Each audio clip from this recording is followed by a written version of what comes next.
I used to think my aunt's advice was just the paranoia of a judge who read too many litigation files. That was until my future mother-in-law smiled, touched my wrist, and asked to borrow a massive fortune like she was asking for coffee. My aunt told me one thing: do not argue, just make them write it down. I did not understand it then. Weeks later, those exact words forced my future in-laws to build their own inescapable trap. My name is Alice Hodges. I am 34 years old, and I live in Clayton, a quiet, affluent pocket just outside the city limits of St. Louis. It is a neighborhood where lawns are manicured with mathematical precision, and the houses possess a quiet, unshakable dignity. It was the kind of place where chaos felt physically impossible, a setting that lulled you into believing that bad things only happen to careless people. I was not a careless person. In fact, my entire professional life was built on catching the carelessness and deceit of others. I worked as a senior file auditor at the Meridian Benefit Integrity Office, while the agency name might sound deliberately obscure. Our mandate was ruthlessly clear. We were the disciplined, unforgiving eyes that reviewed complex financial claims and background integrity checks every single day. I sifted through hundreds of pages of financial disclosures, medical benefit requests, and corporate structures. I knew how to look for the slight shift in a font, the impossible date on a notary stamp, the subtle, almost invisible discrepancies that proved someone was lying on paper. I lived in a world of hard facts, and yet, when it came to the man I was going to marry, I had somehow turned off that analytical part of my brain. I was newly engaged to Grant Whitaker. Grant was a man who seemed to have been explicitly designed to put people at ease. He worked in medical device sales, a field that required him to be aggressively charming but effortlessly professional. He knew exactly how to hold eye contact, how to modulate his voice so that he sounded both authoritative and deeply empathetic. He possessed a polished exterior that made you want to lean against him and just let him handle things. He was, by all societal metrics, the exact type of man who felt completely safe to trust. We had been together for 2 years, and not once had my internal alarm bells ever sounded around him. Perhaps that was why my aunt, Judge Evelyn Shaw, decided it was time to intervene. Evelyn was my mother's sister, but they could not have been more different. Where my mother was warm and chaotic, Evelyn was a woman carved from ice and legal precedent. She was a sitting judge, famous in the local circuits for a demeanor so calm and razor-sharp that she could quiet a courtroom simply by adjusting her reading glasses. She rarely spoke unnecessarily, and she possessed a terrifying, almost supernatural ability to read the darkest, truest parts of human nature. Evelyn had seen every conceivable way that people could betray one another for money. She had watched families tear each other apart over inheritances, couples destroy each other over hidden debts, and business partners lie under oath without blinking. It was a rainy Thursday afternoon when I went to see her. I had taken an early lunch break to drop off some family documents at her chambers. Her office was exactly as intimidating as she was. It smelled of aged leather, lemon polish, and the faint, dusty scent of thousands of closed cases.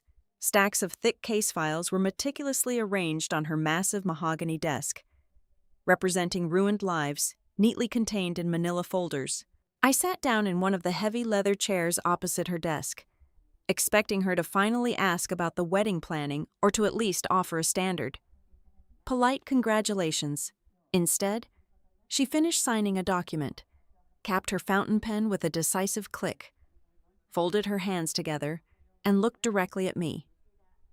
"Alice," she said, her voice completely devoid of conversational warmth, "have you separated your premarital assets yet?" I blinked, entirely caught off guard. I felt a sudden, irrational spike of annoyance. I was not a wealthy heiress protecting a trust fund.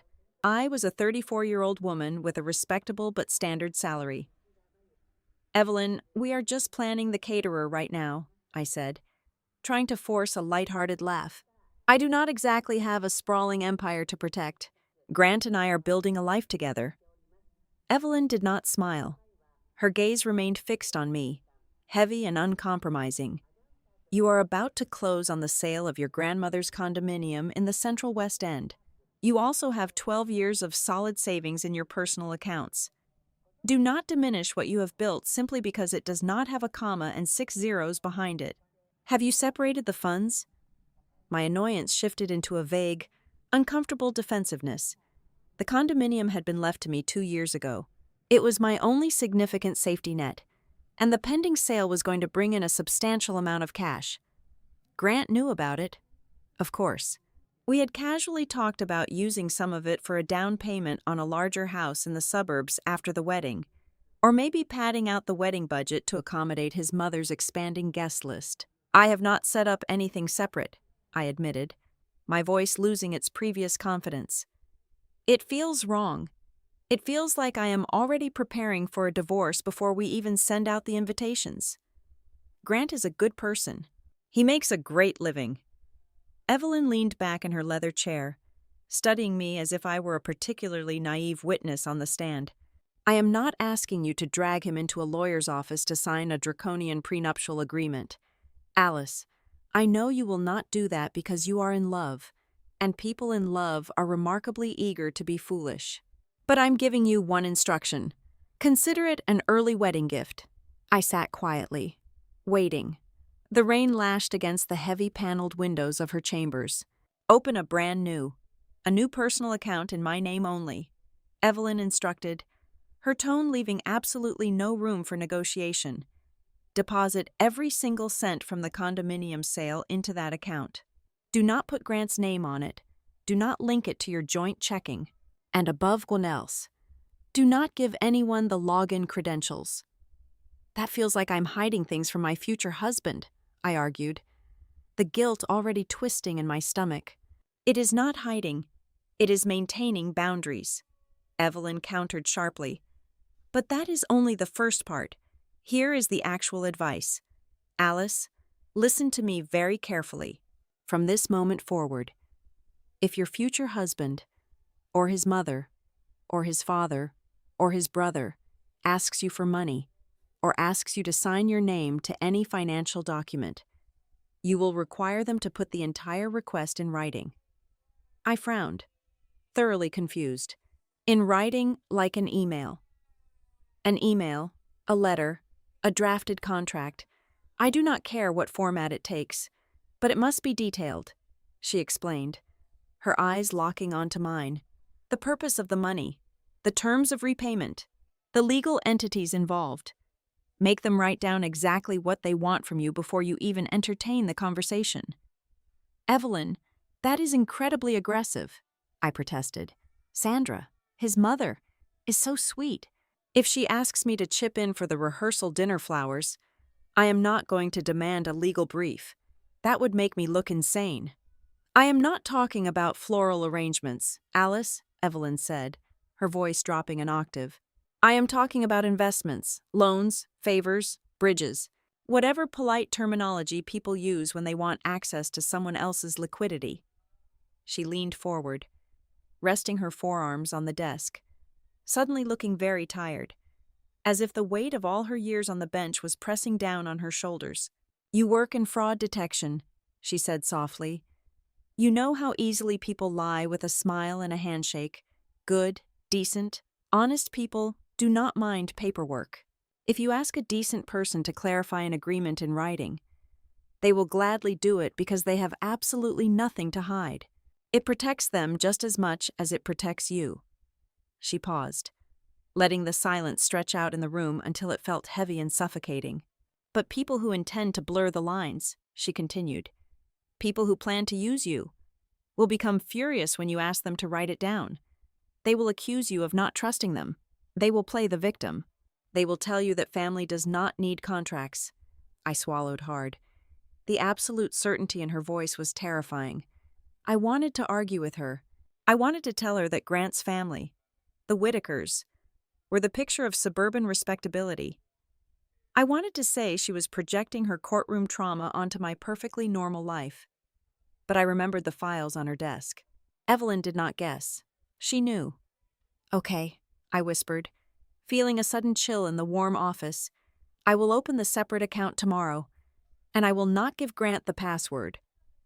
Saying it out loud made me feel terrible. I felt like a traitor. Grant was so good to me. He brought me coffee in bed. He knew my favorite takeout orders by heart. Holding a secret financial fortress away from him felt entirely contrary to the partnership we were supposed to be building. But I had promised Evelyn, and one simply did not break a promise to Judge Shaw. I stood up, gathering my purse and my coat. I thanked her for her time, trying to muster a small, reassuring smile to show her I was fine. I walked to the heavy oak door of her chambers and pulled it open. Just as I stepped over the threshold into the quiet hallway, Evelyn spoke one last time. Her voice was not loud, but it cut through the air with the cold, precise edge of a surgical blade. "Predators hate being told no," Evelyn said, not looking up from her desk as she pulled a new file toward her. "But they hate having to write down their greed even more." I closed the door behind me. I walked down the marble hallway of the courthouse, my heels clicking sharply against the floor. I tried to shake off the oppressive feeling settling over my chest. I told myself it was just Evelyn being Evelyn, a cynical judge seeing shadows where there was only light. I was going home to the man I loved, to plan a beautiful wedding, and to join a wonderful family. But that night, as I lay in bed next to Grant, listening to the steady, rhythmic sound of his breathing in the dark, I could not sleep. I stared at the ceiling, and for the first time since he had slipped the diamond ring onto my finger, I found myself wondering exactly what was hiding behind the flawless smiles of the Whitaker family. The crack had been formed. It was tiny, almost invisible, but the foundation was no longer perfectly sound. The Whitaker estate sat at the end of a winding driveway lined with perfectly spaced oak trees, presenting itself like a grand stage set, designed to broadcast generational wealth and impeccable taste. Stepping through the massive double doors at exactly 7 o'clock in the evening, I felt less like a future daughter-in-law arriving for a family meal and more like an actress stepping onto a highly curated movie set. Everything was aggressively flawless.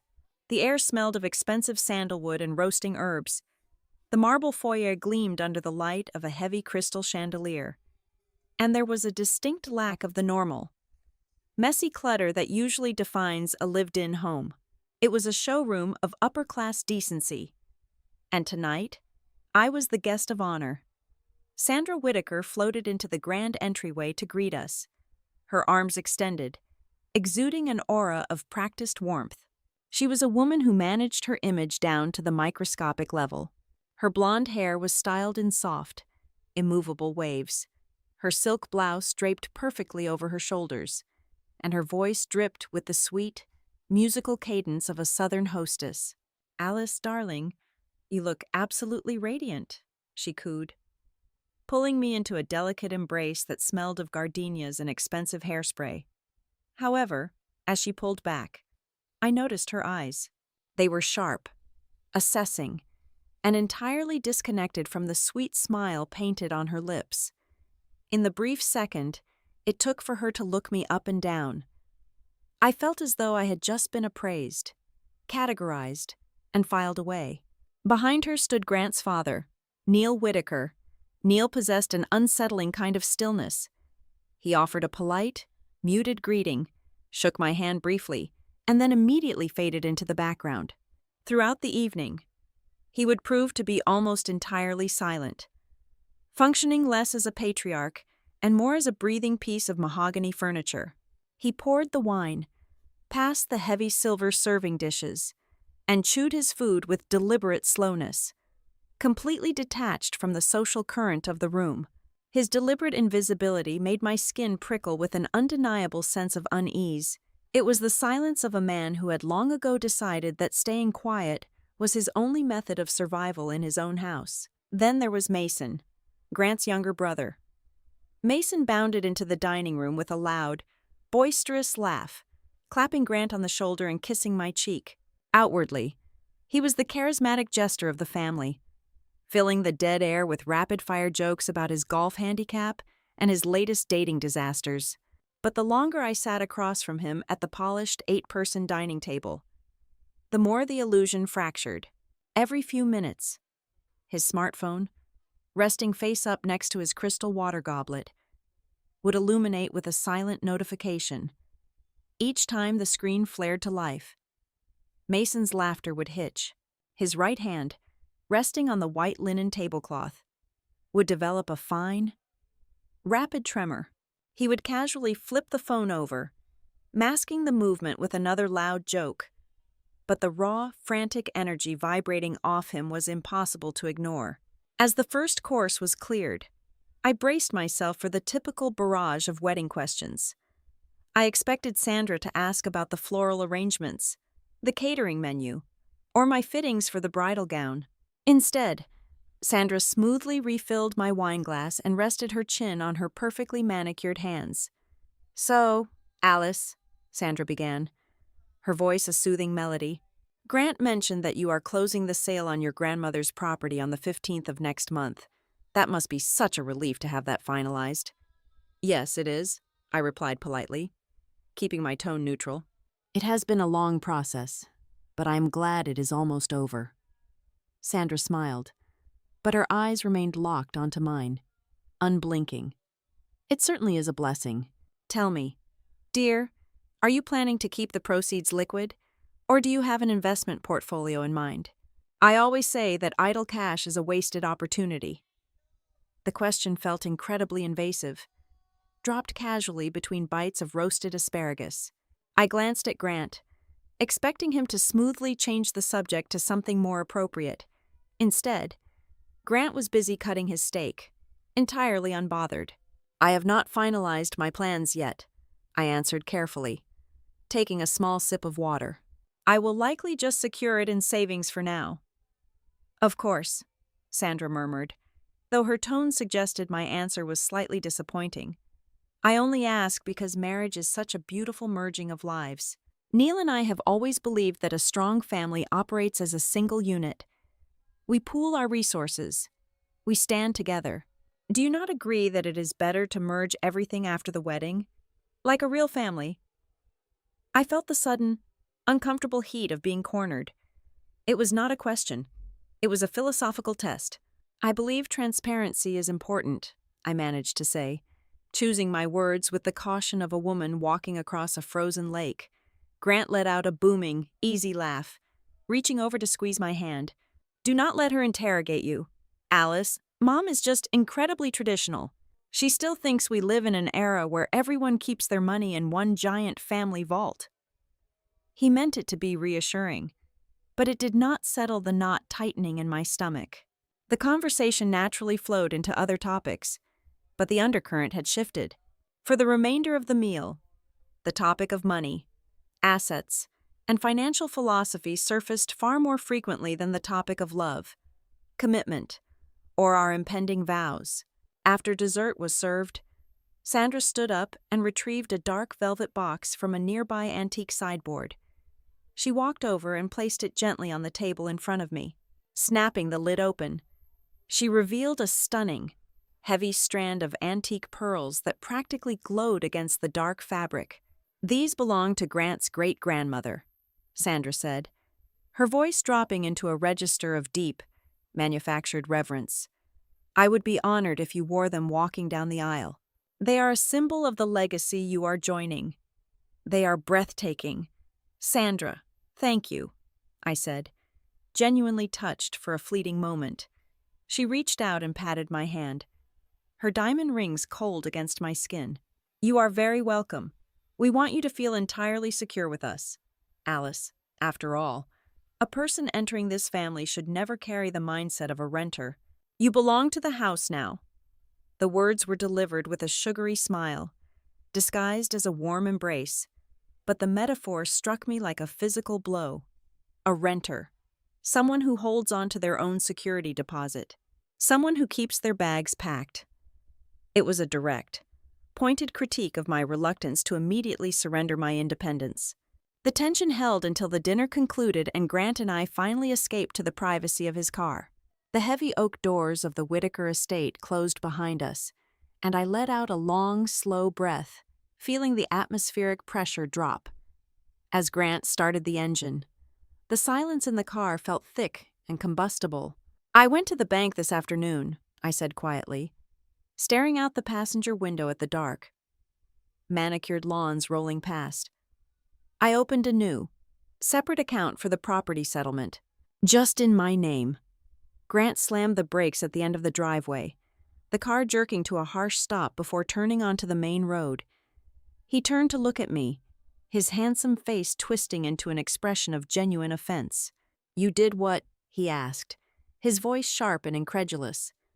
"After we just had a conversation about merging our lives, you went behind my back and locked the money away."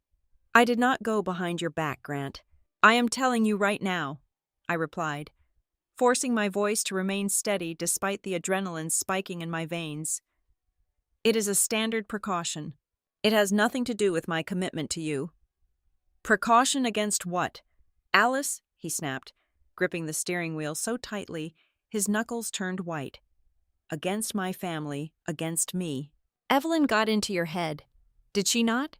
Your aunt is so damaged by her job that she is making you treat our marriage like a lawsuit that is about to explode."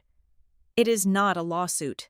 It is simply establishing a boundary," I argued, the memory of his mother's calculating eyes flashing in my mind. "It is an insult," Grant shot back, accelerating onto the highway. "My mother just offered you our family heirlooms, and you are acting like we are trying to steal from you. It is embarrassing. Alice, truly." We rode the rest of the way in total silence. I stared at the blurry streetlights streaking past the window, trying desperately to rationalize the evening. I told myself that Grant was just hurt. I told myself that Sandra was just an overbearing matriarch from a different generation, and that her invasive questions were merely a clumsy attempt at bringing me into the fold. I tried to mentally patch the fracture that had opened during the dinner, blaming it on cultural differences and wedding stress. But deep down, in the quiet, analytical part of my brain that I used to untangle corporate fraud, a terrifying question had taken root. I replayed Sandra's unblinking stare, Neil's calculated silence, Mason's vibrating panic, and Grant's aggressive defense of his mother's overreach.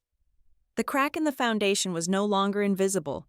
It was spreading, and as I sat in the dark passenger seat, I could no longer deny the terrifying doubt whispering in my mind. When the Whittaker family looked at me, did they see a bride they were eager to love?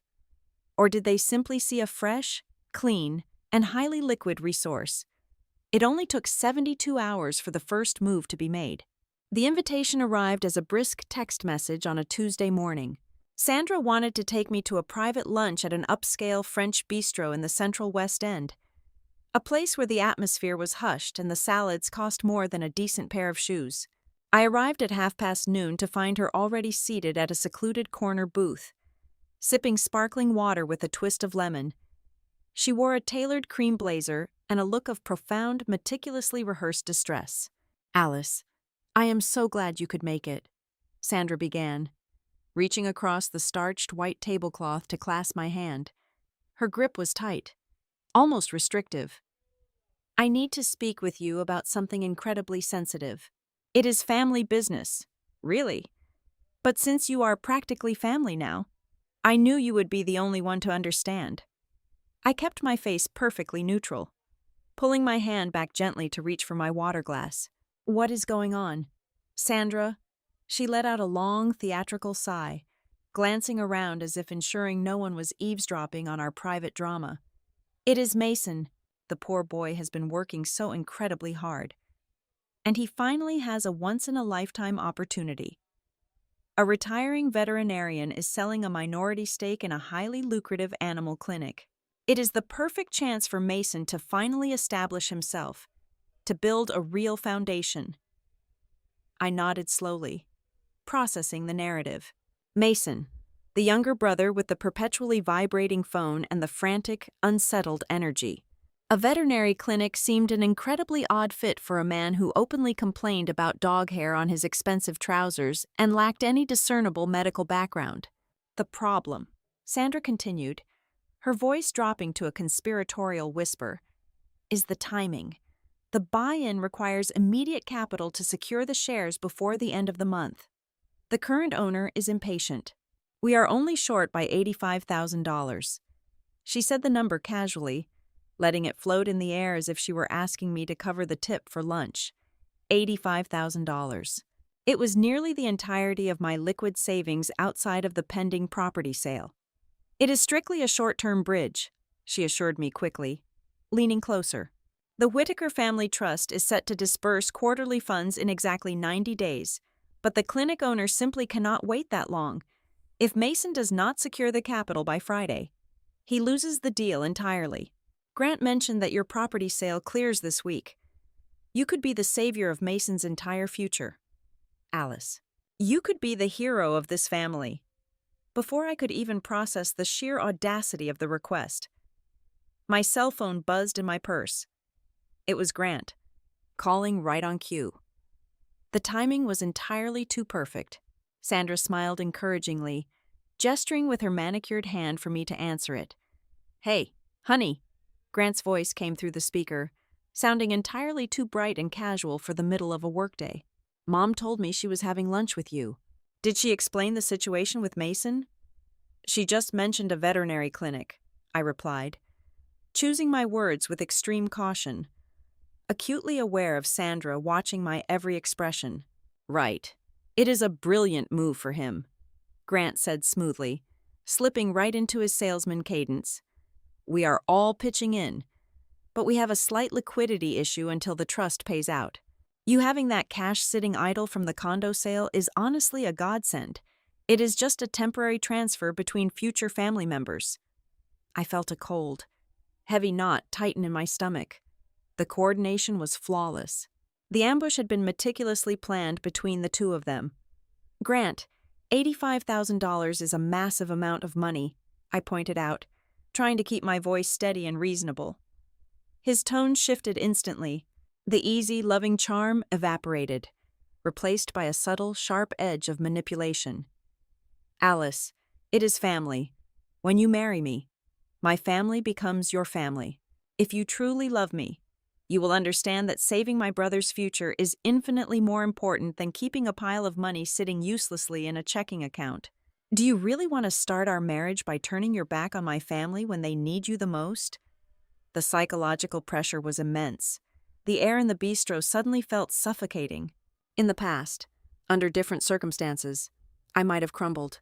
I might have desperately wanted to prove my loyalty, to show them I was a team player, a devoted future wife who would do anything to secure her place in their gleaming world. I might have transferred the funds just to stop the overwhelming weight of their combined expectations. But the echo of my Aunt Evelyn's voice rang crystal clear in my mind. Cutting through the panic, I did not argue. I did not raise my voice in the quiet restaurant, and I certainly did not offer a fierce, dramatic rejection. I looked directly into Sandra's calculating eyes, smiled warmly, and spoke with absolute serenity. I understand completely, Sandra, I said, my voice as smooth and accommodating as hers. And Grant is absolutely right. Family is everything, because this is such a significant amount of money, and because I want to make sure everything is handled perfectly for Mason's sake. I'm going to need you to send me the entire proposal formally. Sandra blinked. The practiced distress slipped from her face for a fraction of a second, leaving a blank canvas. Formally, yes, via email. I continued brightly, adopting the tone of a helpful assistant. I need the exact purpose of the funds, the detailed repayment schedule, all the legal formation documents for the clinic, the precise name of the payee, and the documentation for the collateral securing the loan.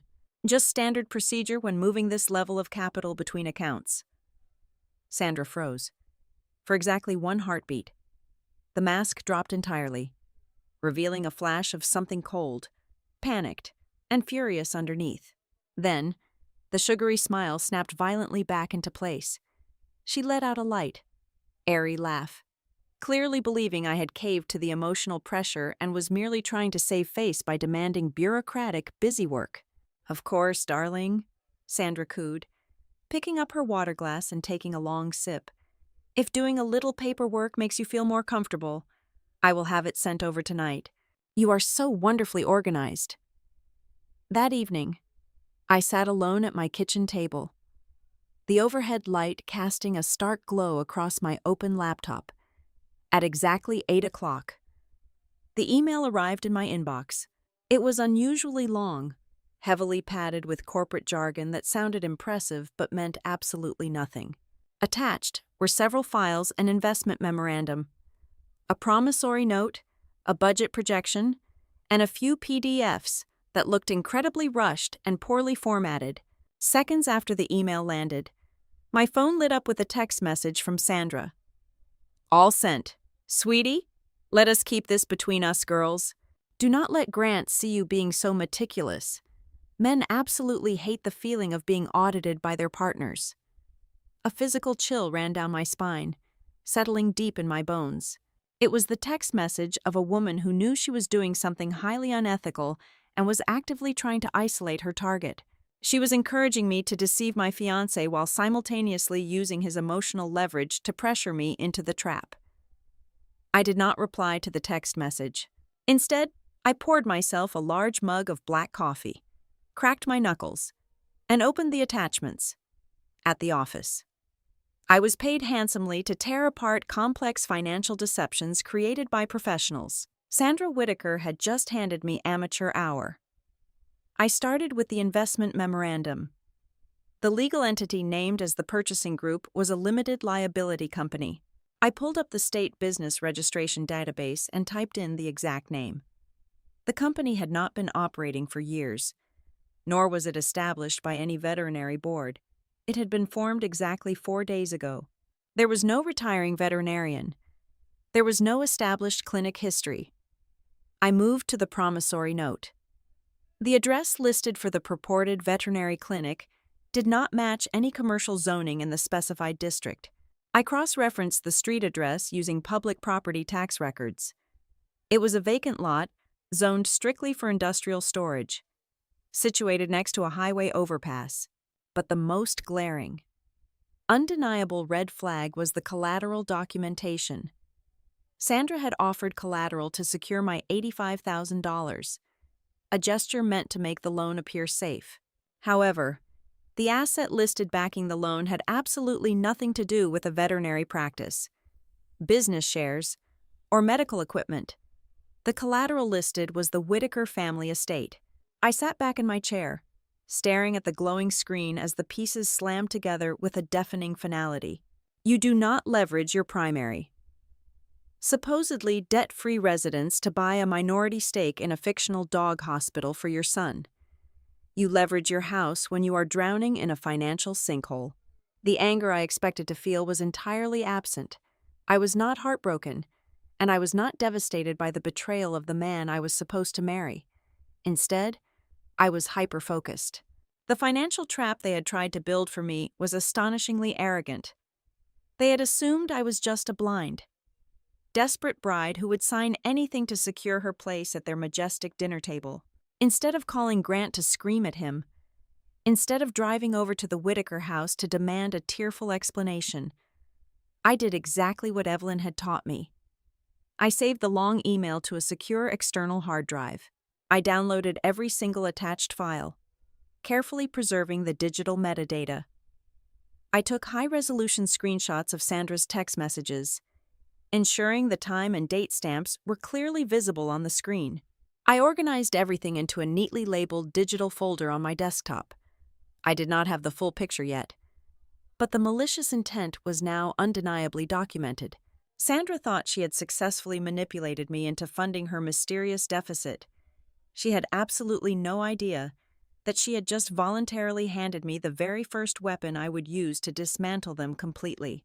I arrived at the Meridian Benefit Integrity Office the following morning a full 2 hours before my shift officially began. The sprawling, open-plan floor was entirely empty, illuminated only by the harsh, humming fluorescent lights. I carried a massive cup of black coffee and a manila folder containing every single document Sandra had sent me the previous night. I sat down at my desk, booted up my dual monitors, and allowed the cold, comforting logic of my profession to wash over me. I was no longer an anxious bride trying to navigate the treacherous waters of future in-laws. I was a senior auditor, and there was blood in the water. I started by printing the entire digital package. Laying the physical pages across my desk allowed me to see the architecture of the deception all at once. I took a red pen and began circling discrepancies. The business registration for the Veterinary Acquisition Group was a masterpiece of sloppy desperation. The limited liability company had no operating history, no previous tax filings, and no registered agent beyond a post office box in a neighboring county. It was a ghost entity, hastily resurrected from a dormant status just 3 days prior to Sandra taking me to lunch. But I needed access to records that sat behind municipal paywalls, the kind of data that required specific clearances. When the clock struck 9 and the office began to fill, I walked over to the cubicle of a colleague named Marcus. Marcus was a quiet, profoundly cynical man who possessed a supernatural talent for tracing hidden assets and buried liabilities. I handed him a sticky note with the address of the Whitaker family estate and asked him to run a comprehensive title and lien search, strictly off the official ledger. 20 minutes later, Marcus walked past my desk and casually dropped a printed spreadsheet next to my keyboard without breaking his stride.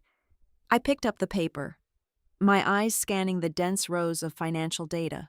Right there, clearly recorded exactly 18 months ago, was a massive secondary mortgage taken out against the supposedly paid-off Whitaker house. It was a staggering sum, hundreds of thousands of dollars, borrowed against the equity of their pristine suburban fortress. Grant had never mentioned it.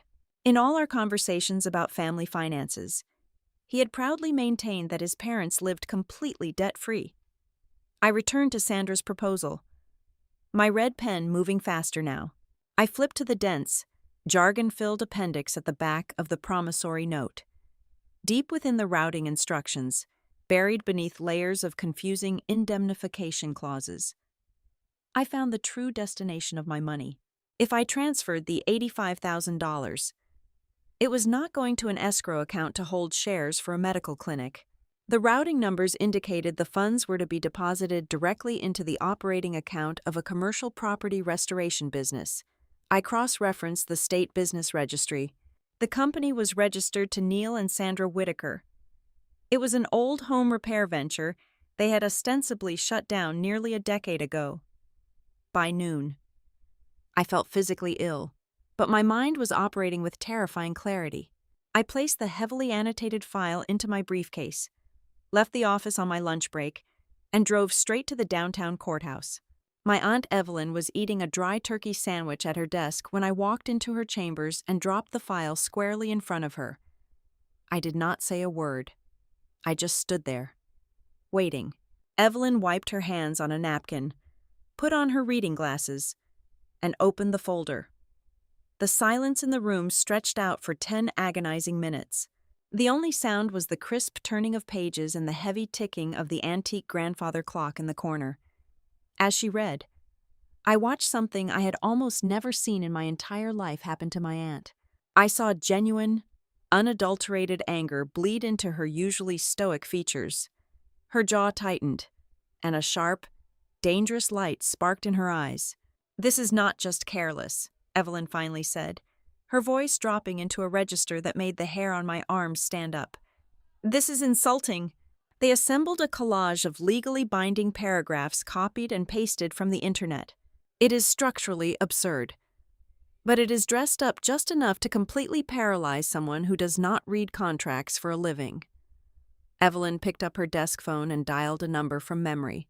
She spoke quietly for a few moments, hung up, and looked back at me. "Sit down, Alice. Owen is on his way up." 15 minutes later, the heavy oak door swung open, and Owen Mercer walked in. Owen was a retired commercial bank underwriter who often consulted for the court on complex financial fraud cases. He was a rumpled man who smelled faintly of peppermint and old paper, possessing a mind that worked like a steel trap. Evelyn handed him the file without a word of explanation. Owen leaned against the edge of Evelyn's desk, licking his thumb as he flipped rapidly through the pages. He did not need 10 minutes. He needed less than 3. He let out a dry, raspy chuckle and tossed the folder back onto the desk. "Whoever put this together is drowning," Owen stated flatly, looking at me with a mixture of pity and professional respect. "This is not an investment proposal, sweetheart. This is an attempt to cover a bleeding arterial wound and shift the legal burden onto the nearest available warm body." "Show her the draft agreement, Owen," Evelyn commanded softly. Owen picked the file back up and pulled out a single sheet of paper from near the back. He laid it flat on the desk and tapped a thick, calloused finger against paragraph 4. "Read the guarantor liability clause," he instructed. I leaned in, scanning the dense block of text. The clause stipulated that if the primary borrower defaulted, the guarantor would assume full, unconditional liability for the entire debt, surrendering all rights to contest the collection. But that was not what made my stomach drop. There, on the blank line designated for the guarantor's printed name, someone had already typed my full legal name, Alice Hodges. It was not a blank form waiting for my consideration. It was a pre-written, finalized trap. Sandra had not viewed our lunch as a negotiation or a plea for help. She had viewed it as a mere formality before I signed my own financial death warrant. They had drafted the documents with my name permanently attached long before she ever asked me to sit down at that French bistro. They were going to legally anchor you to whatever sinking ship they are currently standing on. Owen explained, his tone completely stripped of emotion. "Once you signed this, that $85,000 would just be the appetizer. You would be personally liable for whatever disaster they are hiding behind this fake corporate shell." Evelyn waved Owen out of the room, thanking him quietly. Once the door clicked shut, she turned back to her computer terminal, her fingers flying across the keyboard.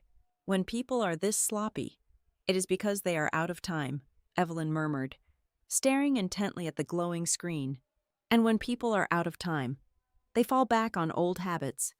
I watched her navigate through a secure database of archived civil dockets. "What are you looking for?" I asked, my voice barely a whisper. "A memory," she replied. "Years ago, before you met Grant, there was a minor scandal in the county probate court. It never made the front page of the newspaper because the family managed to quietly settle it. But the whispers in the judge's lounge were vicious. Sandra Whitaker had an older sister who passed away tragically in her 30s. A memorial scholarship fund was established in her honor." Evelyn hit the enter key, and a scanned document from over a decade ago populated the screen. "Sandra was named the primary trustee of that memorial fund," Evelyn continued, her eyes rapidly scanning the dense legal text. 2 years after the fund was established, the sister's surviving husband filed a petition to freeze the accounts. He alleged severe fiduciary mismanagement. Specifically, he alleged that tens of thousands of dollars had been withdrawn for mysterious, undocumented administrative expenses. The room felt suddenly devoid of oxygen. I stared at the screen, putting the final, horrifying pieces together. The massive second mortgage, the fake veterinary clinic, the routed funds to a dormant home repair business, the history of treating a charitable trust like a personal piggy bank. The $85,000 Sandra had begged for was never going to buy Mason a future. It was not a bridge loan for an ambitious young man. It was a desperate, panicked patch meant to temporarily cover a massive, tearing hole in their collapsing facade. They were out of money. They were drowning in debt. And they had looked at my upcoming property sale not as a blessing for their son's marriage, but as a fresh, unsecured line of credit they could drain to keep their own heads above water for just a few more months. I had been chosen, not as a bride, but as a bailout. I waited for Grant in the dimly lit living room of my apartment. It was a little past 8 o'clock in the evening, and the silence in the room was heavy enough to crush bone. When I heard his key turn in the lock, my heart did not leap with the usual warmth. Instead, it braced itself. I desperately wanted to believe that Grant was just another victim in Sandra's elaborate play. I wanted to lay out the discrepancies, the fake addresses, and the bizarre routing numbers, and watch his face fall in genuine shock. I needed him to look at me, realize what his family was trying to do, and firmly choose to stand by my side. He walked in, loosening his silk tie and flashing that easy, practiced smile that had anchored me for 2 years. He dropped his briefcase by the door and walked over to kiss my forehead. "You look exhausted, honey," Grant said, his voice a soothing hum. "Did you have a rough day at the office?" I stepped back, putting a few feet of physical distance between us. I took a deep breath. "We need to talk about the proposal your mother sent me. The $85,000 for Mason." Grant sighed, a subtle sound of manufactured patience. "Alice, I thought we settled this. It is just a temporary transfer. The trust will replenish it. You are stressing yourself out over standard family business." "It is not a veterinary clinic, Grant," I said quietly. I kept my voice perfectly level, stripping away any accusation. I looked at the paperwork. The company was registered 4 days ago. The address is an empty industrial lot next to a highway. The money is scheduled to be routed to your parents' old home repair business account. None of this is real. I waited for the confusion. I waited for the outrage on behalf of his brother. Instead, a dark, furious flush crept up Grant's neck. His jaw tightened, and the charming facade shattered completely. "You ran a background check on my mother," he demanded, his voice rising sharply, echoing off the hardwood floors. "My family comes to you in confidence, asking for a simple favor, and you use your office tools to investigate them like they are criminals. They are asking for my entire life savings." "Grant," I shot back, the initial calm fracturing. "Of course I read the documents. Why did your mother know exactly when my property sale was closing? Why did she know exactly how much liquid cash I would have this week?" Grant crossed his arms, leaning aggressively toward me. "Because I told her the wire was hitting your account by Friday. We are getting married in 2 months. Alice, there is no mine and yours anymore. It is our money. And my family needed a bridge. You are acting incredibly selfish." The admission hit me like a physical strike. He had served me up on a silver platter. He had taken my private financial security, the safety net my grandmother had left me, and turned it into family trivia for Sandra to exploit. "A bridge to what?" I asked, my voice trembling with a mixture of rage and profound betrayal. "There is no clinic. What is Mason actually doing? Is it gambling? Grant is Mason, drowning in a gambling debt." Grant froze, for a fraction of a second. His eyes darted away from mine. He did not yell. He did not indignantly deny the accusation. He just looked at the floor and ran a hand through his hair. "It is far more complicated than you think, Alice," he muttered, his tone suddenly evasive. "Mason got in over his head. Mom is just trying to fix it before it destroys his life. We protect our own. That is what a family does." He had known. The veterinary clinic was a lie, and the man I was going to marry had looked me dead in the eye at a French bistro and tried to guilt me into funding that lie. Before I could respond, my cellular phone vibrated on the coffee table. The screen illuminated with Sandra's name. Grant looked at the phone, then looked at me, his expression hardening. "Answer it. She has been crying all afternoon because of your interrogations." I picked up the phone and accepted the call. I put it on speaker so Grant could hear every single word. "Alice, darling," Sandra's voice wavered, thick with dramatic, calculated tears. "I just do not understand what is happening. I am just a mother trying to save her boy. I thought you had a good heart. I thought you understood that family requires sacrifice." "You lied to me, Sandra," I said, staring directly at Grant as I spoke. "You drafted a legally binding guarantee that would have made me personally liable for your debts." The tears stopped instantly. The weeping mother vanished, replaced by a voice as cold and sharp as cracked glass. "You are breaking Grant's heart," Sandra hissed, the venom dripping from every syllable. "He is devastated to see the woman he loves putting pieces of paper above blood. You are choosing your own selfish paranoia over the man you are supposed to commit your life to. Good luck building a marriage when you treat your husband's family like enemies." She disconnected the call. The silence in my apartment returned, but it was suffocating now. Grant looked at me, entirely unapologetic. He picked up his briefcase, walked to the door, and looked back over his shoulder. "When you are ready to apologize and act like a partner, let me know," he said, and walked out. letting the door slam shut behind him. I did not sleep that night. I sat on the couch in the dark, feeling the entire structure of my future collapsing around me. The betrayal was not just about the money anymore, it was about the fundamental reality of who Grant Whitaker truly was. The final fatal blow did not come from a screaming match. It came the very next morning at exactly 9 o'clock in the form of a cheerful phone call from Chloe, our hired wedding planner. "Hi, Alice. Happy Wednesday," Chloe chirped through the receiver. "I am just calling to quickly confirm the vendor payment portal updates. It is not a big deal, but since the catering deposit refund is processing next week, I just need your verbal approval on the changes your future mother-in-law requested last night." My blood ran entirely cold. "What changes?" Chloe. "Oh, Sandra called me around 7 o'clock yesterday evening," Chloe explained, her voice entirely innocent.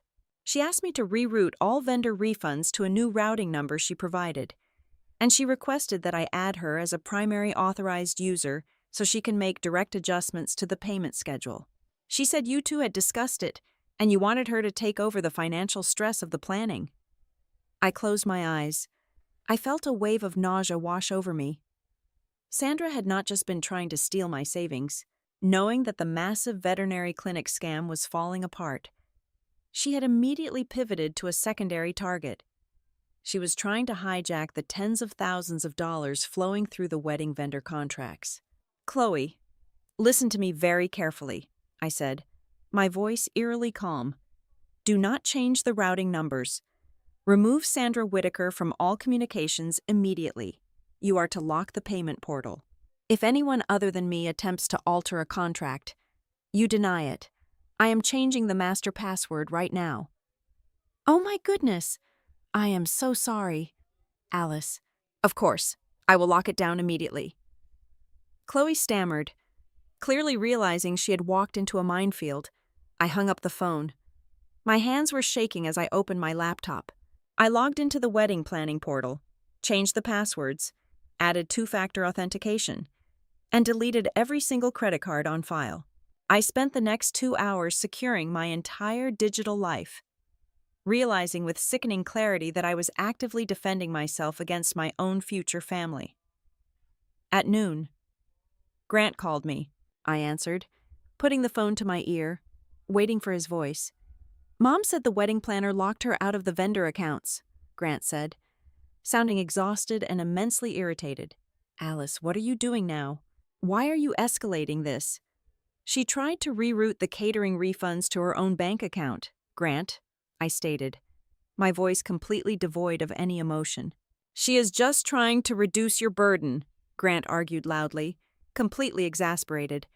"She was trying to manage the vendor load so you did not have to deal with the stress while we are fighting.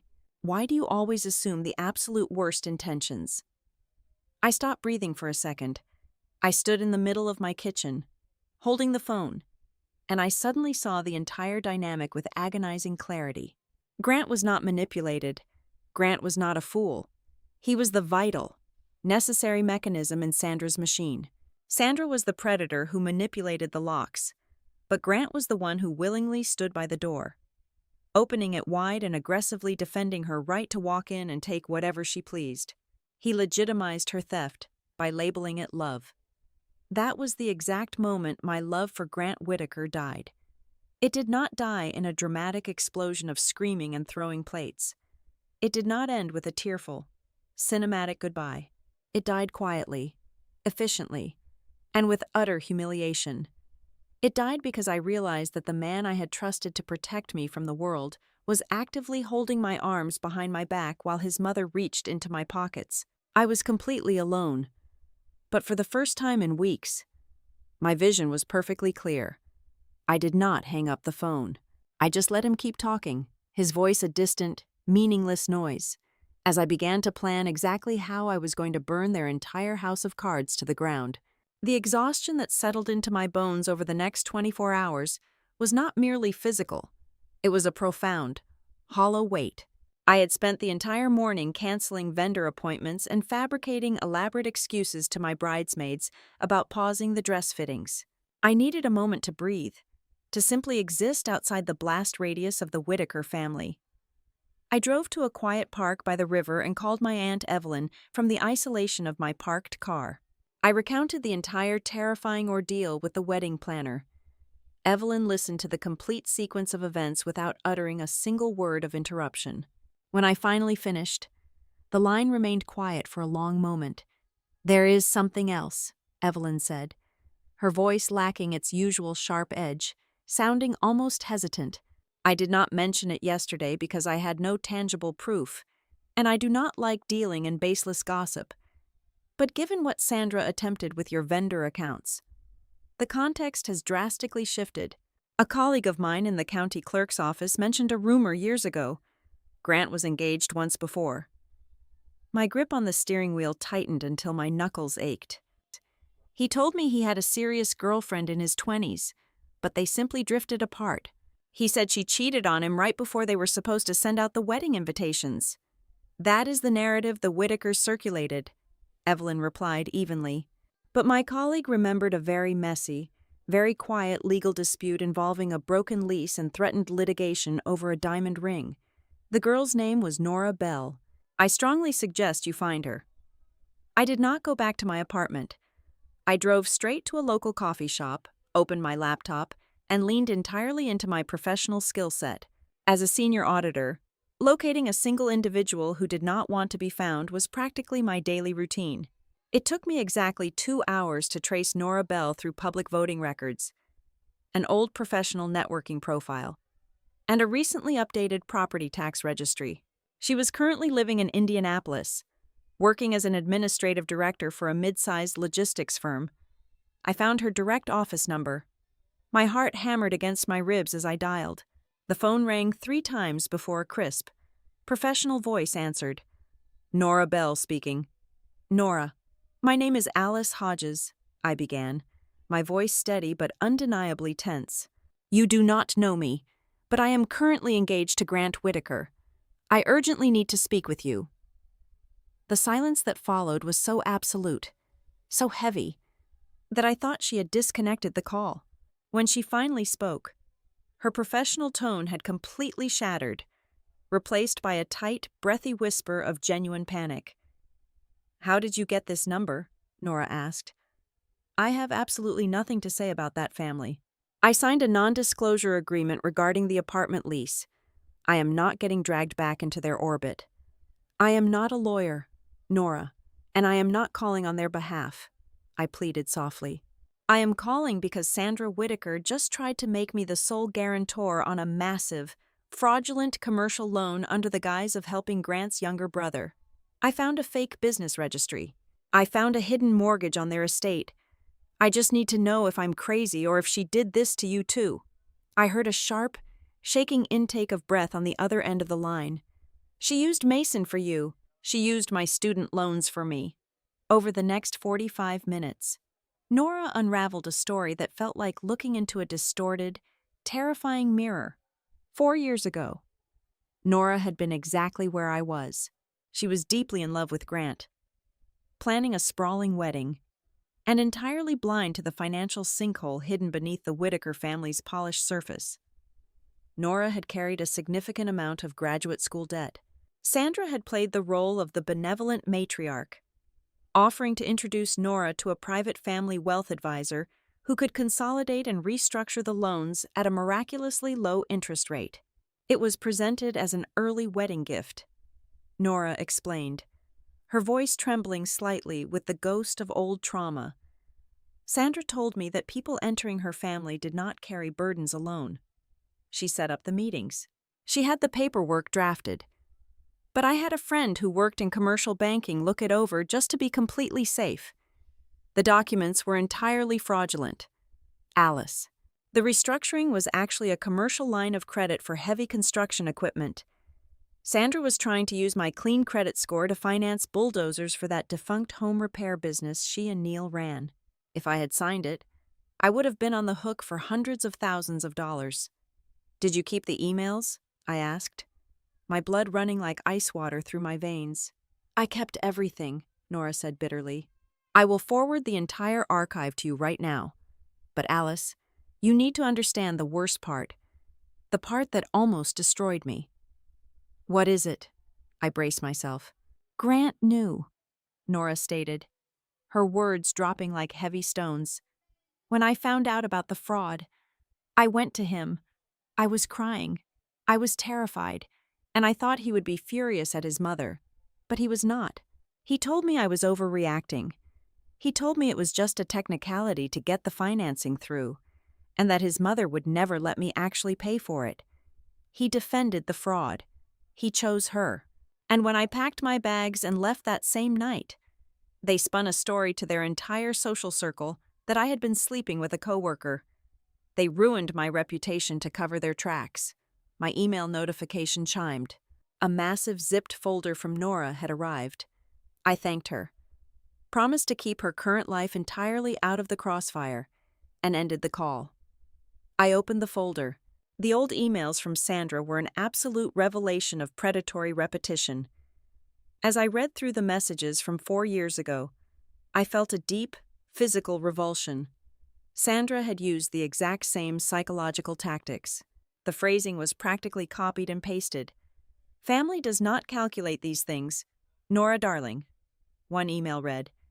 It is just a short-term bridge to get the new business off the ground, another stated. And then, the exact sentence that had haunted me just days ago. Do not bother Grant with the microscopic details. Men absolutely hate feeling like they are being audited by the women who love them. I opened my own folder of recent emails from Sandra and placed them side by side on my screen with Nora's archives.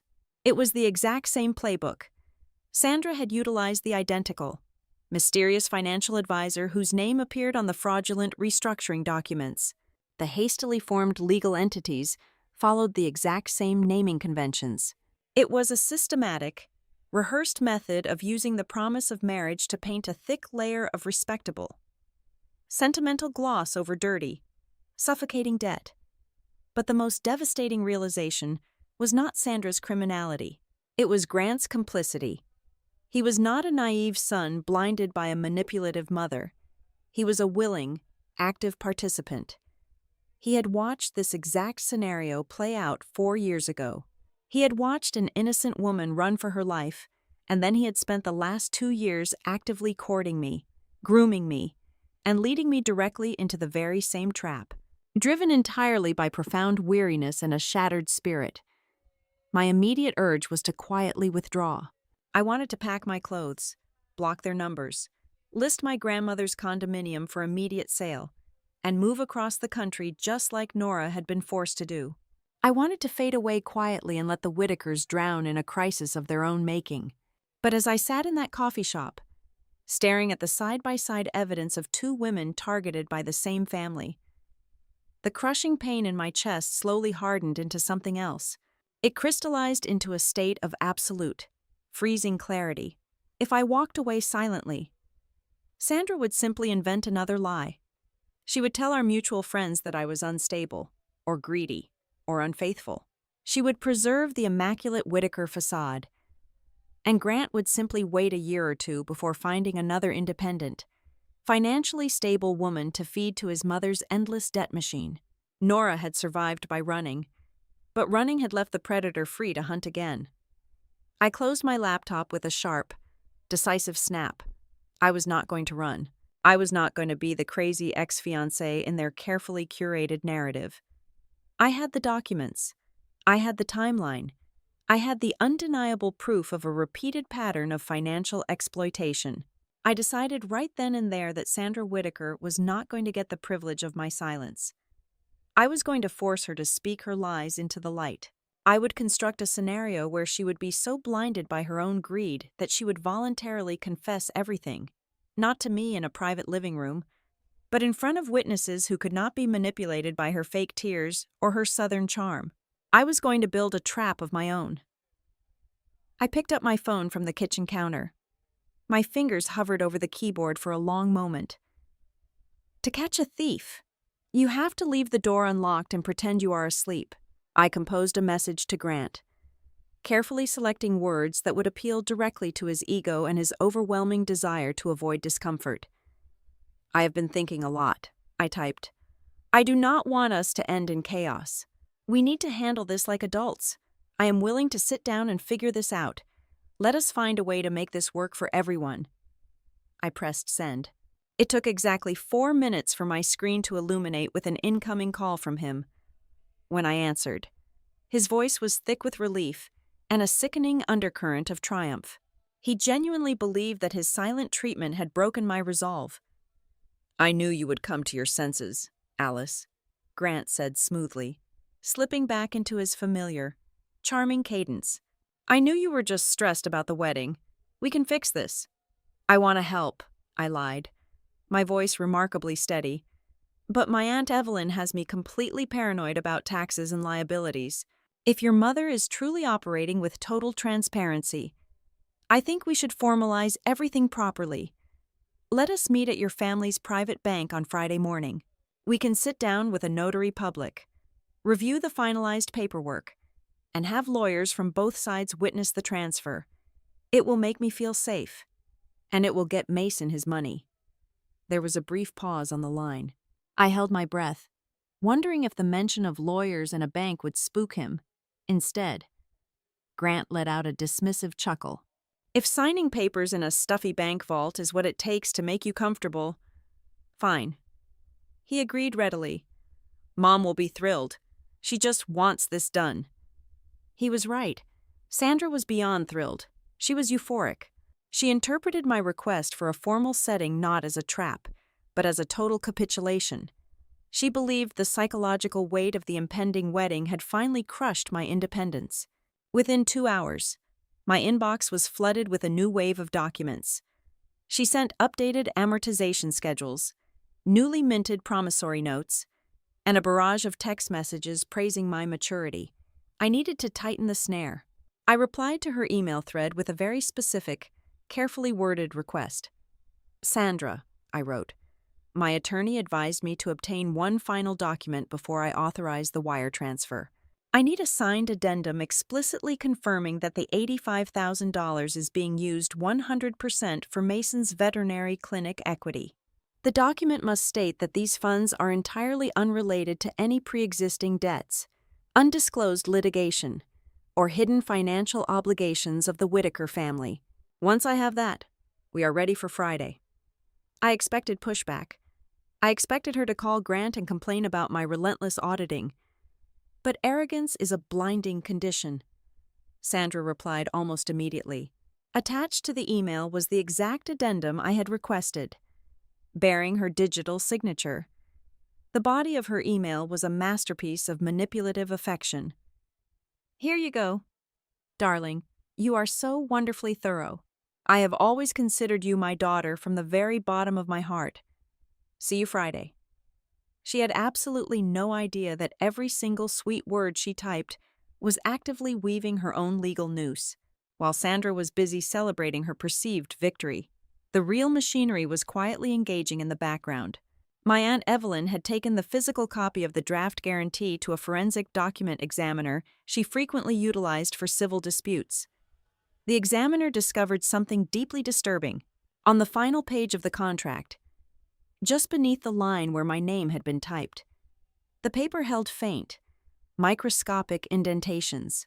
Someone had used a stylus to practice tracing my signature, likely lifting the design from a greeting card or a casual note I had left at their estate. They were not merely hoping to pressure me into signing. They had actively prepared to forge my consent if I refused. Simultaneously, Owen Mercer was leveraging his extensive network, utilizing his deep connections within the commercial banking sector. He reached out directly to the vice president of the fraud mitigation department at the specific institution where the Whitakers banked.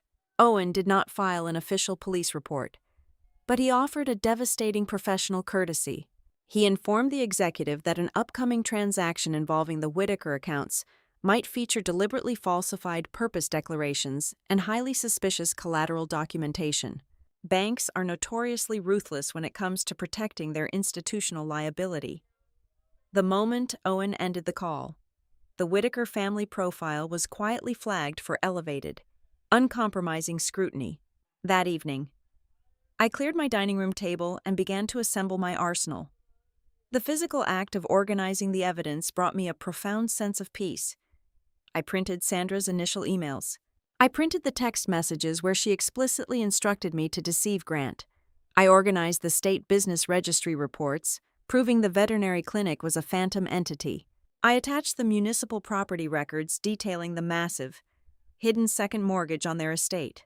I included the frantic email from Chloe, the wedding planner, which clearly documented Sandra's brazen attempt to hijack the vendor refund accounts. I added the preliminary forensic report detailing the indentations of my forged signature. Finally, I placed Nora Bell's archived emails and financial documents at the very back, establishing a multi-year, undeniable pattern of predatory financial abuse. I slid every piece of paper into clear plastic sleeves and compiled them into 3 identical, heavy black binders. One for me, one for my attorney, and one for the bank. I was no longer the heartbroken, confused bride trying desperately to salvage a doomed relationship. I had shed that skin entirely, leaving it on the floor of my apartment like a discarded costume. I was operating with cold, calculated precision. From this moment forward, I was a woman guiding a predator out of the comfortable shadows and leading her directly into the brightest, most unforgiving light. I was not going to argue with them. I was simply going to let them write down their own destruction. The illusion of control I felt while assembling those black binders evaporated within 48 hours. Sandra Whitaker did not become the matriarch of a prominent suburban family by simply backing down when her initial tactics failed. When she realized the wire transfer had not immediately hit her accounts on Wednesday morning, she did not panic. She pivoted. She unleashed a weapon far more insidious than forged documents. She weaponized her entire social ecosystem. It began with a voicemail from Grant's Aunt Carol. Carol was a woman I had met exactly twice, yet her tone was dripping with a heavy, disappointed familiarity. She told me she was praying for my heart to soften. She said it was a tragedy that a modern woman like me, who had been gifted so much independence, would look down on a family of real, hard-working people who just needed a momentary hand up. By Wednesday afternoon, the whispers had mutated into a coordinated campaign. 2 of my bridesmaids, women who attended the same country club as the Whitakers, called me with hesitant, uncomfortable questions. They had heard a rumor that I was threatening to cancel the wedding because I refused to share my inheritance, treating Grant and his family like common beggars. Sandra was masterfully painting me into a corner. I was being aggressively cast as the cold, calculating villain who placed her bank account above the sacred bonds of family. Every incoming text message from a mutual acquaintance felt like a physical weight pressing against my chest. I was suffocating under the sheer volume of their coordinated guilt. But the social pressure was merely a distraction for the real strike. On Thursday morning, I was summoned into the glass-walled office of Director Vance, the head of the Meridian Benefit Integrity Office. He was a stern, uncompromising man who valued institutional reputation above all else. He did not ask me to sit down. "Alice," Director Vance began, his voice perfectly flat. "An hour ago, the ethics hotline received an anonymous tip. The caller provided your full name and claimed you are currently engaged in a massive conflict of interest.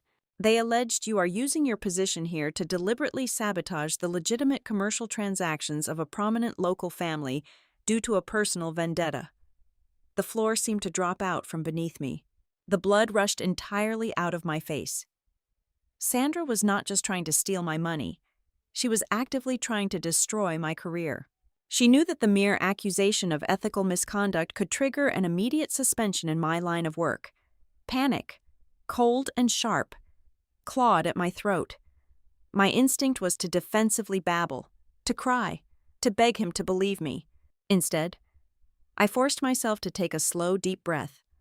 I walked out of his office, marched straight to my desk, and retrieved one of the heavy black binders I had prepared the night before. I returned to Director Vance and placed it firmly on his desk. "I am not sabotaging a legitimate transaction, Director," I stated, my voice ringing with absolute clarity. "I am the primary target of an active, multi-layered financial fraud. The anonymous caller is the perpetrator. This binder contains public records, forged documents, and evidence of bank fraud targeting my personal assets. I am disclosing this to you right now to formally place it on the record. I am protecting myself, and by extension, the integrity of this office." Director Vance opened the binder. He spent 20 minutes reviewing the highlighted property liens and the fabricated business registries. When he finally looked up, the suspicion in his eyes had been entirely replaced by professional outrage.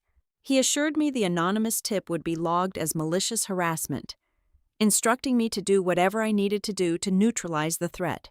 I had survived the professional assassination attempt, but the adrenaline left me physically trembling for hours.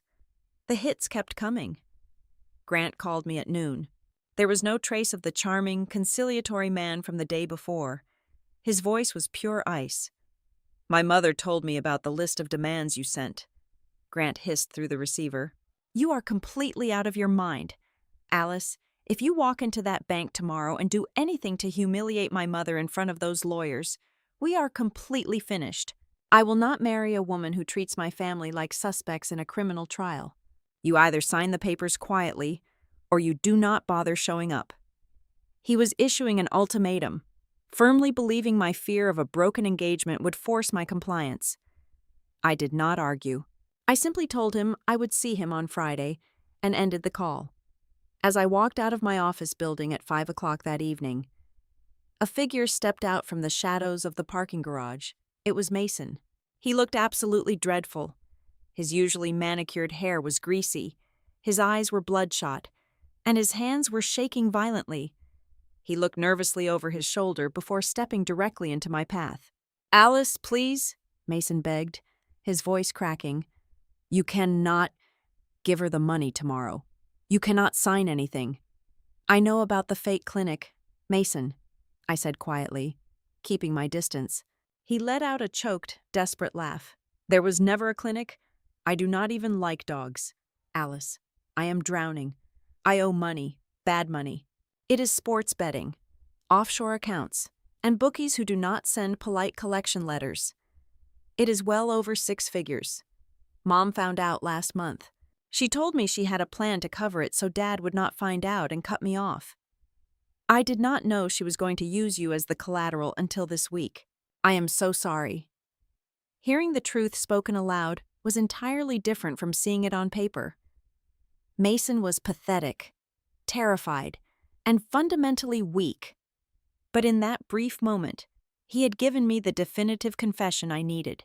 "Will you say this tomorrow, Mason?" I asked, looking directly into his panicked eyes. "Will you tell the bank the truth?" He swallowed hard, looking like a trapped animal. But he gave a single, jerky nod before practically running back to his vehicle. For 2 hours, I felt a glimmer of hope. I had a witness. But by 7 o'clock that night, my phone buzzed with a text message from Mason. "I was drunk earlier. I made all of that up because I am stressed. Do not bring me into your fight with my mother. Leave me out of it." The leash had been snapped sharply back into place. Sandra had clearly gotten to him, likely threatening to expose him to his father or cut him off entirely if he did not fall in line. The final, crushing blow came an hour later. My phone rang, displaying an Indiana area code. It was Nora. "Alice, I cannot do it," Nora whispered, her voice tight with anxiety. "I know I said I would back you up, but I cannot be on a video call tomorrow. I cannot face Sandra. I cannot look at Grant. It took me 4 years to rebuild my mental health after what they did to me. If I get involved, she will find a way to ruin my current life. I am so sorry, but you are on your own." She hung up before I could even formulate a response. I sat alone on the floor of my half-packed condominium. The silence of the empty rooms pressed inward. I was entirely surrounded. Sandra controlled the narrative. Grant held the relationship hostage. Mason had retreated into cowardice, and Nora had vanished into the safety of her new life. I had no witnesses. I only had my binders of paper. A heavy, suffocating wave of defeat washed over me. I looked at the engagement ring resting on the kitchen counter. The easiest path was right in front of me. I could just send a text message canceling the meeting. I could call off the wedding, block their numbers, and walk away into the night. It would be painful, But it would be over. I would not have to face the terrifying, polished wrath of Sandra Whitaker in a brightly lit room. I pulled my knees to my chest, closing my eyes against the exhaustion. And in that dark, quiet moment, the memory of my Aunt Evelyn sitting behind her massive mahogany desk cut through the panic. I remembered her unblinking stare. I remembered the absolute certainty in her voice. They do not need to confess everything, Evelyn had told me. In fact, they never will. You do not need a dramatic confession, Alice. You only need them to confirm the lie under the right lights. A documented lie is far more powerful than a forced truth. I opened my eyes. The suffocating feeling slowly receded, replaced by a cold, metallic resolve. I did not need Mason to cry about his gambling debts. I did not need Nora to recount her trauma. I just needed Sandra to be Sandra. I needed her to sit in a room full of legal professionals and confidently speak her carefully constructed lies directly into the official record. I stood up from the floor, walked over to the kitchen counter, and picked up the engagement ring. I did not put it back on my finger. I dropped it into my purse. Tomorrow morning, the trap would snap shut, and I was going to be the one holding the trigger. The Thursday evening air inside my condominium was perfectly still, carrying the heavy, suspended quality of a breath held right before a plunge into freezing water. The living room was half empty, filled with neatly stacked cardboard boxes prepared for the upcoming sale of the property. The familiar comforts of my home had been stripped away, leaving only the bare architecture of the walls and the relentless, quiet ticking of the wall clock in the kitchen. I sat on the only remaining armchair, the only source of light coming from the harsh, blue glow of my cellular phone resting on my lap. At exactly 8 o'clock, the screen illuminated. It was a text message from Sandra. "Alice, my sweet girl." The message began, the digital words practically dripping with manufactured maternal affection. "I am so incredibly proud of you for choosing family over fear. Tomorrow morning is going to be a beautiful new chapter for all of us. Once we get this silly paperwork out of the way, all these stressful misunderstandings will just vanish into thin air. We can finally get back to focusing on your gorgeous wedding." I stared at the screen, feeling a cold detachment wash over me. She was so remarkably confident in her own psychological dominance, but it was the second paragraph of her message that revealed the true, frantic desperation hiding beneath the syrupy tone. "Please do not forget to bring your physical passport for the notary," she continued, "and be sure to have your updated bank statements showing the cleared property funds, just so the bank manager can expedite the wire transfer. The clinic owner is very anxious, and this opportunity only opens once. We need the funds to move before noon. Get some sleep. My dearest daughter." There it was, the mask of a loving future mother-in-law completely slipped, revealing the ruthless urgency of a debt collector. She was treating me exactly like a transaction at a teller window. She did not want a formalized agreement to make me feel safe. She wanted my passport and my verified account balance so she could force the money out of my hands the very second the ink dried on the fraudulent contracts. She was locking the doors so I could not walk out without paying the toll. I picked up the phone. I needed to ensure the trap was completely inescapable. I could not leave any room for her to claim ignorance or misunderstanding tomorrow. I forced my fingers to type a reply that sounded hesitant, submissive, and perfectly aligned with the role of a terrified bride desperate for peace. "Sandra, I want tomorrow to be a fresh start for us too," I typed. "I am just so nervous about making mistakes with such a large amount of money. For my own peace of mind, could you please send me one final email confirmation tonight? I just need you to state in writing that there are absolutely no other debts attached to this, no pending lawsuits, no hidden liens on the estate, and that the $85,000 is going 100% to Mason's veterinary clinic equity. If I have that from you, I will feel completely comfortable transferring the funds in the morning." I pressed send and set the phone face down on the armrest. I waited in the dark. I knew she would not hesitate. Arrogance is a blinding condition, and Sandra Whitaker firmly believed she was the smartest person in any room she walked into. She thought she was dealing with a gullible, emotional woman who just needed a meaningless piece of paper to act as a security blanket. Less than 10 minutes later, my email notification chimed. I opened my laptop. Sandra had replied directly to my request. She had not bothered to call and argue. She had not tried to talk her way out of it. With the blind, reckless confidence of a predator who believes the prey has finally surrendered, she typed out exactly what I asked for. She explicitly denied the existence of the second mortgage I already had the records for. She explicitly denied the existence of any other debts, completely contradicting Mason's terrified confession from the parking garage. She legally swore, in writing, that the funds were solely for the fictional medical business. I downloaded the email, printed 2 physical copies, and slid them into the final empty sleeves of the black binders waiting on my dining table. The documentation of her intent to commit fraud was now absolute and entirely undisputed. Half an hour later, my phone rang. It was Grant. I answered, keeping the phone pressed to my ear without saying a word. I let him speak first. "Hey," Grant said. His voice was remarkably quiet, lacking the aggressive, defensive edge he had carried all week. He sounded tired, nervous, and hollow. "Look, I'm sorry about how chaotic this week has been. I'm sorry we fought. Wedding planning just makes everyone crazy, and Mom gets intense when she is trying to help the family. I am just glad you are being reasonable, and we are putting this behind us tomorrow." It was not an apology. It was a desperate attempt to smooth over the cracked ice before it gave way completely. He was not apologizing because he realized his mother was attempting to steal my life savings.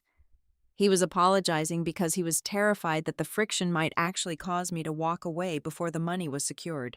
He wanted the discomfort to end, and he wanted his mother's demands met, so his own curated life could go back to normal. Listening to his voice in the quiet dark of my apartment, I felt absolutely nothing. No anger, no sorrow. Just a profound, clinical pity.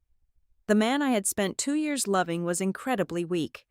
He was entirely hollow, a perfectly dressed mannequin designed to stand beside his mother and legitimize her destruction. "I will see you at the bank at 9 o'clock. Grant," I said softly, and ended the call before he could say another word. The legal machinery for the morning was already locked into place. I dialed the number for David Sterling, the civil litigation attorney my Aunt Evelyn had quietly recommended. Evelyn could not intervene directly, as a sitting judge. Her direct involvement in a private civil matter would be a severe ethical violation, but she possessed the brilliant ability to arrange the pieces on the board without ever touching them. David answered on the second ring. He confirmed that he had spoken directly with the bank's internal fraud mitigation team. "Everything is set, Alice." David's calm, authoritative voice filled the quiet room. "The bank's legal counsel will be present in the conference room under the guise of overseeing a high-value private client transaction. The notary public is fully briefed. We are not going to stop Sandra from presenting her case. The bank's anti-fraud protocol requires the perpetrator to voluntarily submit the falsified documents and verbally confirm the fraudulent intent to an officer of the institution. The moment she hands that forged collateral agreement across the table and repeats the lie about the veterinary clinic, she triggers a federal banking violation. The transaction will be blocked immediately by their system." "And the forged signature?" I asked, my voice steady. "The forensic report on the draft guarantee is in my briefcase," David assured me. "If she attempts to claim this was a mutual misunderstanding, we drop the proof of premeditated forgery directly onto the table. You just need to remain calm and ask her to confirm her statements on the record." I thanked him and hung up.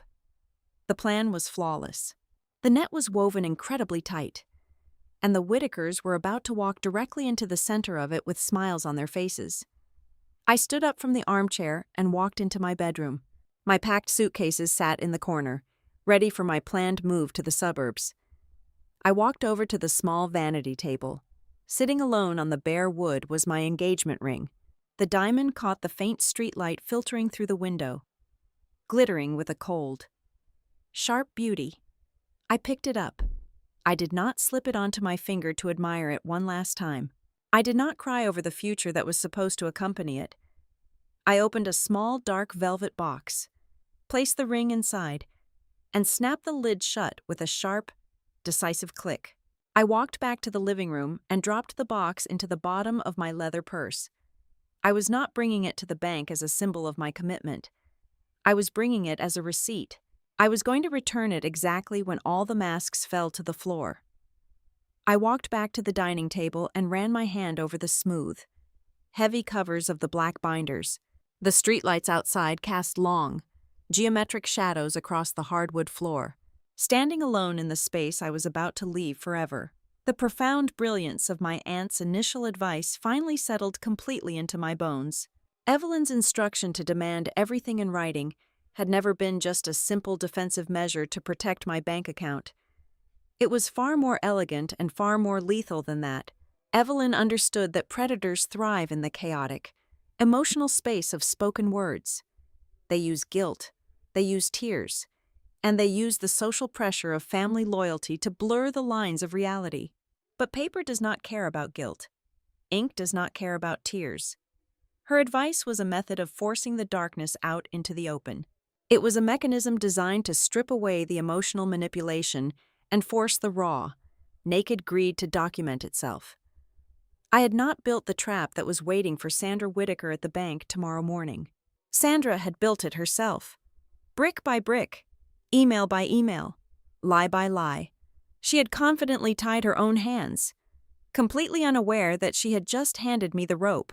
At exactly 9 o'clock in the morning, the heavy frosted glass doors of the bank's executive conference room clicked shut, sealing us inside. The environment was aggressively sterile, smelling of lemon polish and cold, filtered air conditioning. Sitting across the massive mahogany table was the entire Whitaker family. Sandra had arrived, wearing a flawless tailored cream suit, looking every bit the triumphant matriarch. She had brought Grant, who sat beside her with a rigid posture, a pale, sweating Mason, silent Neil, and a man introduced as their private family financial advisor. On my side of the table sat David Sterling, my civil litigation attorney, and a stern, silver-haired man introduced simply as the bank's executive transaction officer. Sandra, blinded by her own arrogance, assumed these men were here merely to facilitate her victory and ensure I felt safe handing over my life savings. Sandra opened the meeting. She leaned forward, clasping her hands together, and directed a sickeningly sweet smile at the bank officer. "Thank you so much for accommodating us this morning," Sandra purred, her voice echoing in the quiet room. "Alice has finally decided to act like true family. We are just here to formalize a short-term bridge loan for my son Mason. He is purchasing a minority stake in a wonderful veterinary clinic, and Alice is graciously providing the $85,000 to secure the equity." She looked at me, her eyes gleaming with absolute victory. I did not argue. I did not raise my voice. I opened my leather portfolio and pulled out the final document she had emailed me the night before. I slid it across the polished wood toward the notary public sitting at the head of the table. "Before I authorize the wire transfer," I said, my voice eerily calm and entirely devoid of emotion, "I need to confirm the terms on the official record. Sandra, you are stating before this notary and the bank's executive officer that the sole exclusive purpose of these funds is for a veterinary clinic acquisition." "Yes, darling, exactly," Sandra replied quickly, rolling her eyes slightly at the formality. "And you confirm, as written in this affidavit you signed last night, that there are no other undisclosed debts, no secondary mortgages on the collateral estate, and no hidden legal obligations attached to this request?" I asked, enunciating every single word clearly. "I confirm," Sandra said confidently. "Our estate is completely unencumbered." "And finally," I continued, looking directly into her eyes, "have you, or anyone acting on your behalf, ever attempted to use my name, my financial profile, or my signature on any documents prior to this exact moment without my explicit knowledge?" Grant shifted uncomfortably in his chair, but Sandra did not even blink. "Absolutely not. This is the first and only time we have asked you for anything." I nodded slowly, I turned to the silver-haired bank officer. I am satisfied. The bank officer did not reach for the wire transfer authorization form. Instead, he reached into his briefcase and pulled out a thick, red-tabbed folder. He placed it squarely in the center of the table. The atmosphere in the room instantly dropped by 10 degrees. Mrs. Whitaker, the officer began, his voice devoid of any customer service warmth. I am the Regional Director of Fraud Mitigation for this institution. We will not be processing any transfers today. In fact, we are legally obligated to freeze this process immediately. Sandra's perfect smile froze on her face. I beg your pardon. What is the meaning of this? The officer opened the red folder. You just explicitly stated, under penalty of perjury in front of a licensed notary, that your estate is unencumbered. We have pulled the municipal records. There is a massive secondary lien on your property that is currently 90 days past due. Furthermore, our compliance division investigated the limited liability company listed on your promissory note. It is a ghost entity with no operational history, registered to an empty industrial lot. This is a misunderstanding, Sandra stammered, the color rapidly draining from her face. She looked at her hired advisor, who suddenly seemed incredibly interested in the floor. David Sterling, my attorney, leaned forward and placed a clear plastic sleeve on the table. Inside was the draft guarantee Owen had discovered. It is not a misunderstanding, Sandra. It is a calculated federal crime. This is the guarantor clause you drafted. You will notice that my client's name is already typed on the liability line. More importantly, we had a forensic document examiner review the original physical copy. They found stylus indentations matching my client's exact signature. Someone in your household was practicing forging her name to a commercial debt instrument. The silence that followed was deafening. Grant stared at the forensic report, his mouth slightly open. Neil closed his eyes and sank lower into his chair. But it was Mason who shattered the remaining illusion. Mason stood up so fast his heavy leather chair crashed backward onto the carpet. He was hyperventilating, his eyes wide with absolute terror as he stared at the fraud director.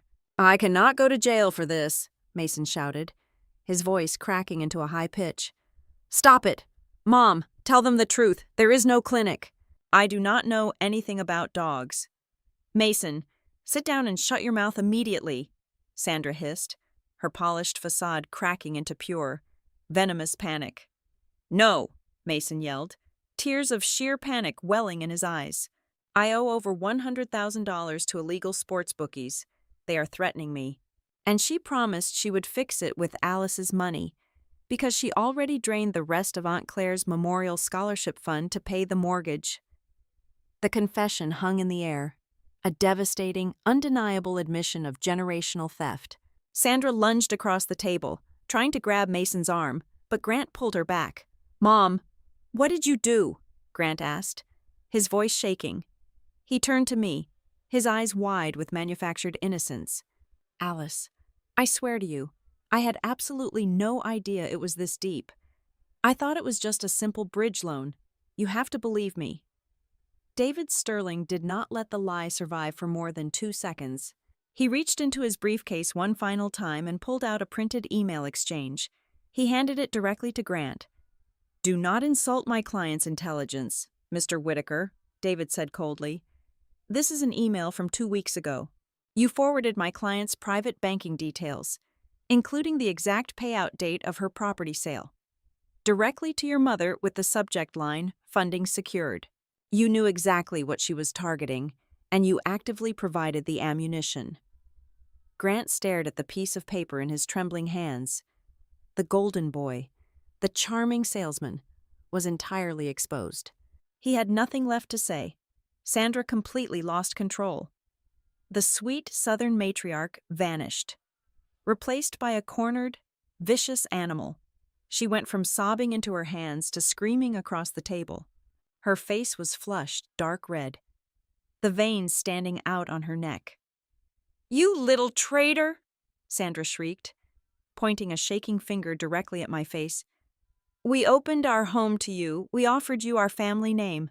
You should have just kept your mouth shut, transferred the money, and been a good daughter-in-law to have a peaceful life. It was the fatal blow, delivered by her own tongue. She had just screamed her malicious intent to extort me in front of a federal banking officer, a notary public, and a civil litigator. The bank director closed his folder.